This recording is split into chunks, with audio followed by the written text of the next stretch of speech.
오늘 우리에게 주신 하나님의 말씀은 고린도전서 16장입니다. 오늘 말씀으로 인해 하나님의 은혜가 충만하시기를 소망합니다. 오늘은 고린도전서의 마지막 16장입니다. 우리 모두는 요 며칠 계속 이어지는 고린도전서 말씀을 통하여 많은 묵상을 하셨으리라 봅니다.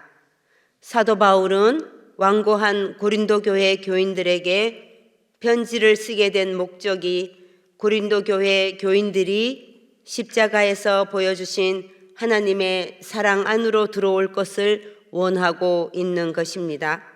그리고 그리스도인으로서의 합당한 삶으로 돌아오도록 하기 위하여 편지를 쓰게 된 것입니다. 어느 동네나 어느 도시나 어느 나라나 평탄하고 조용하게 무난히 살아가는 곳은 그리 많지 않을 것입니다. 여러 다양한 사람들이 한 곳에 모여 살다 보면 오히려 시끌벅적하고 요란한 잡음이 끊이지 않는 것이 어쩌면 그것이 자연스러운 모습일지 모릅니다. 고린도 교회 성도들 역시 자신들의 상황을 그리 대수롭지 않게 여기고 있었을지도 모릅니다. 그러다 보니 자신의 의견을 내세워 분쟁하였고 자신들이 어떤 영적 지도자를 따라야 참된 그리스도의 삶을 살아가는 것일까 논쟁하다 보니 파가 나누어지게 되었을 것입니다. 그리하여 이들의 잘못된 확신에서 오는 대립으로 인해 일어나는 그 상황들은 그들에게도 아주 불편하였겠지만 좋은 시선으로 바라본다면 이들도 하나님과 함께하는 삶을 살아가려고 또 은혜 충만한 삶의 길을 찾기 위해 씨름하고 논쟁하였을 것입니다.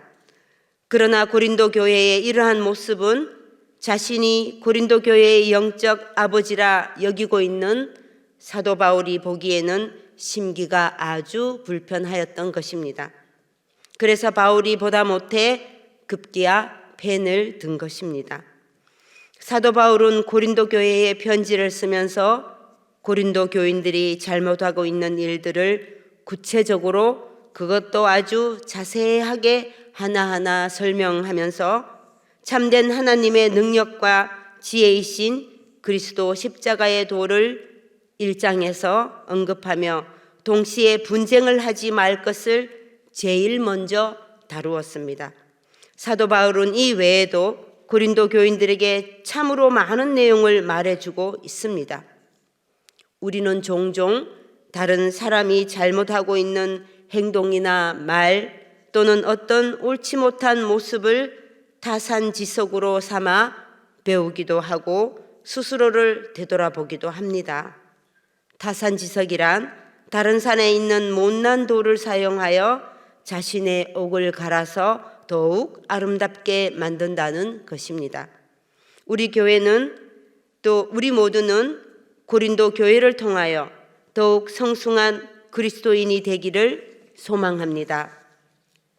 바울이 고린도 교인들에게 보낸 편지 내용들을 들여다보면 참으로 만만치가 않은 내용들입니다. 어느 구절 하나 쉬운 내용이 없습니다. 그러나 우리는 주님의 은혜를 담고 주님의 명철로 또 주님의 은혜로 고린도전서를 받아들이고 이해할 수 있기를 소망합니다. 사도 바울이 거론하고 있는 큼직큼직한 내용만 들여다보더라도 우상 문제와 은사 문제, 십자가에 못 박히신 그리스도, 또 그리스도의 부활, 그리스도의 일꾼, 법적 문제, 이러한 일들로 교회에서 분쟁이 심했으니 바울이 아주 깊이 있게 말해 주었습니다. 때로는 겉면으로, 때로는 화가 난 말투로 내가 매를 가지고 너희에게 나아가랴 라고 말하며 혼내고 어르고 달래는 내용으로 편지를 썼습니다. 우리는 흔히 소설이나 어떤 글이나 편지 또는 짧은 수필을 보더라도 그 글의 공통점을 발견할 수 있습니다.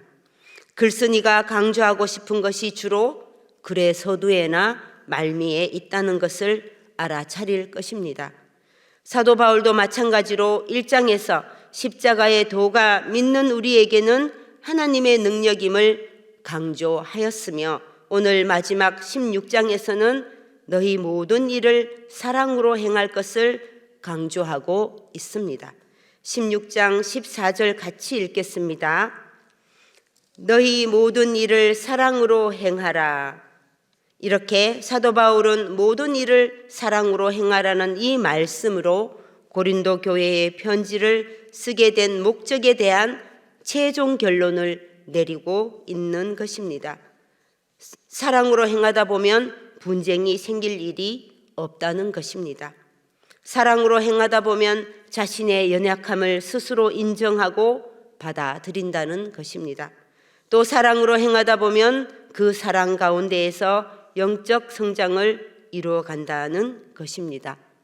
영적 성장은 바로 용서하는 것입니다. 또 영적 성장은 인내하는 것입니다. 인내는 나의 의지로 참고 견디는 것이 아닙니다. 믿음 가운데 배우고 성장하는 중에 인내하는 것을 의미합니다. 영적 성장을 완성시키는 데 필요한 것은 어떤 특별한 기교나 방법 또 조건이 따로 있지 않습니다. 또한 우리가 행하여야 할 목록들을 반드시 지켜야 한다거나 빈틈없는 사랑으로 행하여야만 한다는 것도 아닙니다. 오히려 우리가 행하는 모든 것을 사랑으로 행할 수 있도록 자신을 주님께 맡겨 드리는 것입니다. 그러기 위해서는 먼저 자기 자신을 사랑하고 자기 자신을 사랑한 것 같이 이웃을 사랑하는 것입니다. 주님께서는 우리를 사랑하셨습니다. 주님의 그 크신 사랑으로 우리 모두가 죄에서 구원받았으니까요. 사랑이 무엇입니까? 사랑은 모든 것을 참고 모든 것을 믿고 모든 것을 견디는 것입니다. 베드로전서 4장 8절에서도 이렇게 말씀합니다. 무엇보다도 뜨겁게 서로 사랑할지니 사랑은 허다한 죄를 덮느니라. 아멘. 그 어느 누구보다도 사도 바울은 주님의 사랑을 잘 알고 있는 사람입니다. 바울의 서신 고린도전서를 면밀히 읽고 묵상하다가 보면 바울이 하나님과의 교제로 인하여 누리고 있는 절대적인 신뢰를 느낄 것입니다. 이것은 사도 바울이 주님을 향한 사랑이 컸기 때문일 것입니다. 바울이 얼마나 하나님을 사랑하였는지 16장 22절을 함께 읽어보겠습니다. 만일 누구든지 주를 사랑하지 아니하면 저주를 받을지어다. 우리 주여 오시옵소서. 아멘. 바울의 하나님을 향한 사랑은 참으로 크다는 것을 알 수 있습니다. 하나님을 사랑하지 않는 자는 저주를 받을 것이라고 합니다. 하나님은 자신을 사랑하지 않는다고 저주를 받게 하실까요? 하나님이 그런 분이실까요? 그것이 아닙니다. 그러면 사도 바울이 주를 사랑하지 않는 자에게 저주를 퍼붓겠다는 말일까요? 그것도 아닙니다. 그러면 저주를 받지 않기 위해 주님을 사랑하라는 뜻일까요? 이 또한 아닙니다. 바울이 강조하고자 하는 것은 누군가 주님과 사랑하는 관계에 있지 않는 그 자체가 저주임을 강조하기 위함입니다. 우리가 하나님을 사랑하기 위해서는 먼저 하나님의 사랑을 경험하는 것입니다. 우리는 먼저 하나님을 사랑할 수가 없는 것입니다. 사랑은 본래 위에서 아래로 내려오는 것이 진리입니다. 우리가 먼저 하나님으로부터 받은 그 사랑으로 하나님을 사랑하는 것입니다. 우리 제1의 가족들은 주님의 사랑을 많이 받음으로 다시금 하나님을 사랑하고 모든 것을 그리스도의 사랑으로 행할 수 있기를 주님의 이름으로 소망합니다. 오늘 주신 말씀을 생각하며 기도하겠습니다. 우리가 기도할 때에 하나님 우리를 붙들어 주셔서 우리 온 성도들이 서로 사랑하게 하시고 그리스도의 사랑을 풍성히 누리고 전하게 하여 주시라고 기도하겠습니다. 또 투표로 선출된 사람들이 나라와 국민을 위해 정치를 잘할 수 있게 해주시라고 기도하여 주시고, 아버지께서 보내주신 새 성도들을 우리 모두가 잘 섬기고 그들이 믿음 안에서 잘 자라게 도와주옵소서 기도하여 주시고, 교회 이제 곧 대신방 기간입니다. 담임 목사님과 부목사님들께서 준비하신 말씀으로 신방하실 때 성령님 동행하셔서 각 가정이 위로받고 힘든 가정들은 다 회복되게 하옵시고, 또 300용사 기도회에서도 말씀 전하시는 목사님 강건하게 붙들어 주시고 성령의 도우심으로 말씀 선포하게 하시며, 듣는 성도들은 주님의 큰 은혜를 경험하는 역사가 일어나게 해주시라고 기도하겠습니다. 하나님 아버지, 우리를 붙들어 주심에 감사합니다. 우리 온 성도님들이 서로 사랑하게 하여 주시옵소서. 그리스도의 사랑을 풍성히 누리게 하여 주시옵시고, 우리가 하나님의 그 사랑을 전하게 하여 주시라고 우리가 아버지 하나님께 기도하고 있습니다. 아버지, 우리의 이 기도를 다 들어 주시옵소서.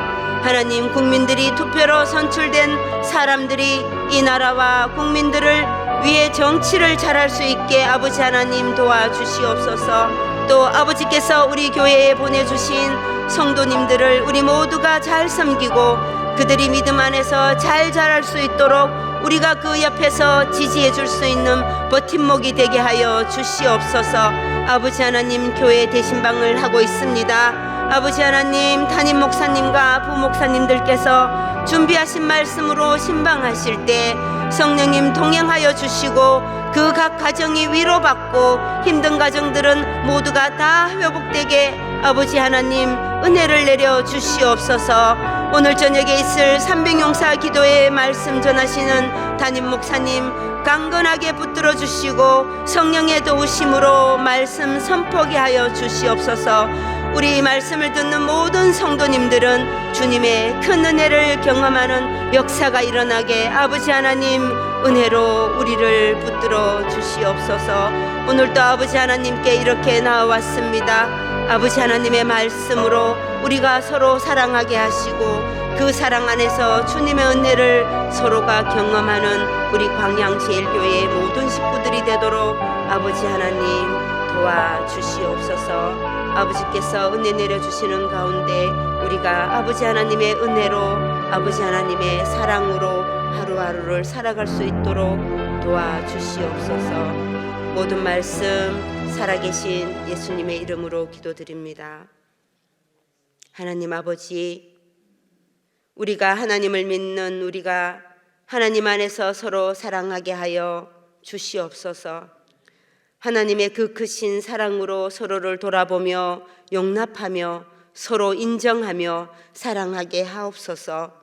교회 새로 나온 새 가족들이 교회 안에서 잘 적응하게 도와주시고 서로 사랑 안에서 교제하게 하여 주시옵소서. 대신방이 있습니다. 아버지 하나님, 신방을 통하여 또 우리 많은 성도들이 말씀을 들음으로 위로받게 하여 주시고 신방을 준비하시는 목사님들께 주님의 성령이 충만하여서 주님께서 주시는 그 말씀을 잘 아버지 하나님 선포하게 하시고 각 가정들이 그 말씀으로 인하여 위로받게 하시고 주님 말씀의 능력으로 회복되며 주님 말씀으로 힘든 고난에서 일어나게 하옵소서. 오늘 저녁에 있을 300용사 금요 기도회 말씀을 준비하시는 담임 목사님 아버지 하나님 붙들어 주시옵소서. 강건하게 하여 주시옵소서. 성령 충만하게 하여 주시옵소서. 말씀 전할 때 아버지 하나님 모든 것을 아버지께서 주님의 오른손으로 붙들어 주시고 도와주심으로 우리 모든 성도님들이 은혜 받게 하여 주실 줄 믿고 살아계신 예수님의 이름으로 기도드립니다. 아멘.